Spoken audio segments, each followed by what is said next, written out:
Programang ito ay rated SPG. Striktong patnubay at gabay ng magulang ang kailangan. Maaaring may masiselang tema, lengguwahe, karahasan, sexual, horror o droga na hindi angkop sa mga bata. Bistado na ang buong pagkatao ni Moira. Alamin natin. Welcome back sa aking channel. Mga kaganapan sa abot kamay na pangarap. Napaka-intense nga ng mga kaganapan sa abot kamay na pangarap. Chinek ni Nurse Evan at Nurse Karen si Doc Carlos Benitez. Habang chinicheck si Doc Carlos, ay napansin ni Nurse Evan na ang sarap raw ng buhay ni Doc Carlos dahil pahiga-higa lang raw ito. Sinabi ni Nurse Karen na hindi raw masarap ang buhay ni Doc Carlos dahil paggising ni Doc Carlos ay malamang ay dadamputin agad si Doc Carlos ng mga pulis dahil kailangan pa rin pagbayaran ni Doc Carlos lahat ng kasalanan niya. Napag-usapan nila ang tungkol kay Zoe. Masyado raw inaabuso ni Zoe ang pagiging bagong CEO niya sa Apex, to the point na grabe na siya kung pahirapan si Annalyn. Walang kamalay-malay si Nurse Evan at Nurse Karen na dumilat na ang pasyente nila na si Doc Carlos. Narinig ni Doc Carlos lahat ng pinag-usapan nila. Napangisi si Doc Carlos sa nalaman niya na sa wakas ay si Zoe na ang bagong nagmamay-ari ng Apex. Naisip ni Doc Carlos na magpanggap pa rin at hindi ipaalam sa iba na nagising na siya upang hindi pa rin siya alisin sa Apex at damputin ng mga pulis. Gusto ni Doc Carlos na manatili muna sa Apex dahil ayaw ni Doc Carlos na makulong siya. Sa kabilang banda, simula na ang kalbaryo para kay Lynette at Annalyn at sa buong Apex. Naisip ni Morgana na paalisin na ng tuluyan si Lynette sa Apex at ang tanging paraan lang ay ang ipasara ang kantin na pinagtatrabahuhan nitong si Lynette. Kaya naman hindi na nagdalawang isip pa si Morgana at tumawag na siya ng mga makakatulong niya para ipasara ang kantin. Laking gulat naman ni Diwata nang sapilitan siyang pinaalis ng mga inutusan ni Morgana. Dumating si Lynette at tinanong kung ano ang nangyayari. Sinabi ni Diwata na bigla na lang dumating ang mga lalaki at gustong ipasara ang kantin. Nagimbal si Lynette. Tinanong ni Lynette sa mga lalaki kung sino ang nag-utos sa kanila. Maya-maya ay dumating na si Morgana. Sumagot si Morgana na siya raw ang nag-utos na ipasara ang kantin. Nagtanong si Morgana kay Lynette kung may angal ba raw si Lynette sa gusto niyang mangyari. Hindi agad nakasagot si Lynette. Sinabi ni Morgana na ipasasara na niya ang kantin dahil hindi naman gaano kailangan ito sa Apex. Isa pa ay gusto raw ni Morgana na palitan ang kantin, lalong-lalo na ang mga taong nagtatrabaho sa kantin. Sinabi ni Lynette na bakit naman pati ang kantin ay pinag-iinitan nitong si Morgana. Samantalang malaki raw ang naitutulong ng kantin lalo na sa mga kamag-anak ng pasyenteng binabantayan nila. Ngunit desidido na si Morgana. Kailangan na raw ipasara ni Morgana ang kantin nang sa ganon ay hindi na rin raw makita lagi nitong si Morgana si Lynette.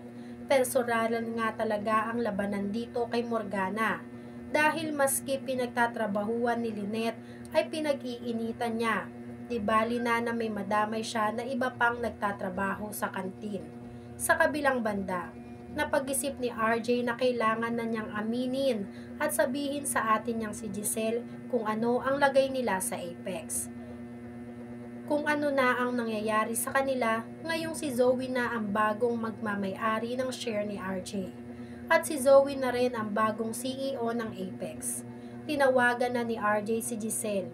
Agad-agad sinabi ni RJ na si Zoe na ang bagong CEO ng Apex, kapalit ng kalayaan ni Annalyn. Nagimbal si Giselle sa nalaman niya kay RJ. Tinanong ni Giselle si RJ kung bakit pumayag siya na ibaba na lang siya sa pwesto niya. Sinabi rin ni RJ na isa sa kondisyon nila ay ibigay lahat ng share ni RJ kay Zoe. Kaya ngayon raw ay wala nang share si RJ sa Apex. Kaya wala na silang power para makontrol lahat ng binabalak ni Morgana at Zoe sa Apex. Mas lalong nagimbal si Giselle. Hindi raw papayag si Giselle na ganun-ganun na lang na mawala sa pamilya nila ang Apex. Naisahan raw nila Zoe si RJ dahil ginamit nila ang sitwasyon ni Annalyn para lang makamkam nila ang buong Apex. Nanganganib raw ang buong ospital, lalo na at si Zoe na ang namamahala, kasama si Morgana. Kaya gagawa raw ng paraan si Giselle para mabawi nila ang Apex kay Zoe at Morgana. Sa kabilang banda, pagtapos isubsob ni Nushiji si Zoe sa maduming tubig sa banyo, sa harap mismo ni Annalyn, ay nagpunta naman si Nushiji kay Moira para tapatin tungkol sa paglipat ng share ni Moira kay Zoe. Ipinaglaban raw ni Nushiji ang karapatan niya dahil siya talaga ang tunay na Morgana, hindi si Moira. Kaya wala raw karapatan si Moira na ilipat kay Zoe lahat ng share niya sa Apex. Hindi raw yon ang napag-usapan nila ng mama nilang si Madam Chantal. Sumagot si Moira na siya na raw ang humarap at pumirma bilang Morgana Go. Pero palaban na sumagot si Nushiji na siya raw ang totoong Morgana. At kaya raw lumantad ni Nushiji para sabihin ang sikreto ni Moira. Tila natakot nga si Moira sa pagbabanta sa kanya ni Nushiji. Kaya pag-alis ni Nushiji sa kanila ay umisip agad ng plano si Moira para mapatahimik si Nushiji sa mga binabalak niya na pagbunyag ng sikreto ni Moira. Habang si Nushiji naman ay nakipagkita kay Gilbert. Sinabi ni Nushiji kay Gilbert na talaga raw na matigas si Moira dahil pinagpipilitan ni Moira na sa kanya ang share na ibinigay niya kay Zoe. Sinabi ni Gilbert na sigurado raw siya na may pinaplano ang kapatid ni Nushiji na si Moira laban sa kanya. Pero palaban na sumagot si Nushiji na mas magunahan na lang raw sila ni Moira sa finish line dahil hindi raw papayag si Nushiji na mabaliwala lahat ng kasunduan nila ni Madam Chantal na may share rin si Morgana sa Apex kapalit ng pagnakaw ni Moira sa pagkatao ni Morgana. Kaya inumpisahan na nga ni Nushiji na lapitan at kausapin si Annalyn. Sinabi ni Nushiji kay Annalyn na may kailangan raw sabihin si Nushiji kay Annalyn.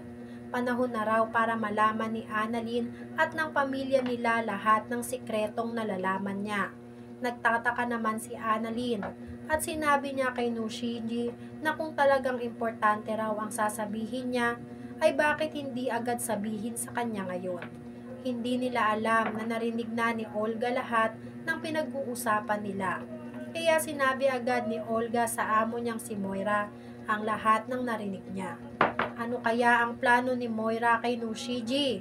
Patatahimikin din kaya ni Moira si Nushiji? Yan nga ang mga kaganapan at mga dapat nating abangan dito sa Abot Kamay na Pangarap. Kung gusto nyo pa ng mga ganitong klaseng video, ay mag-subscribe at i-like itong video na to. Maraming salamat po. I got you!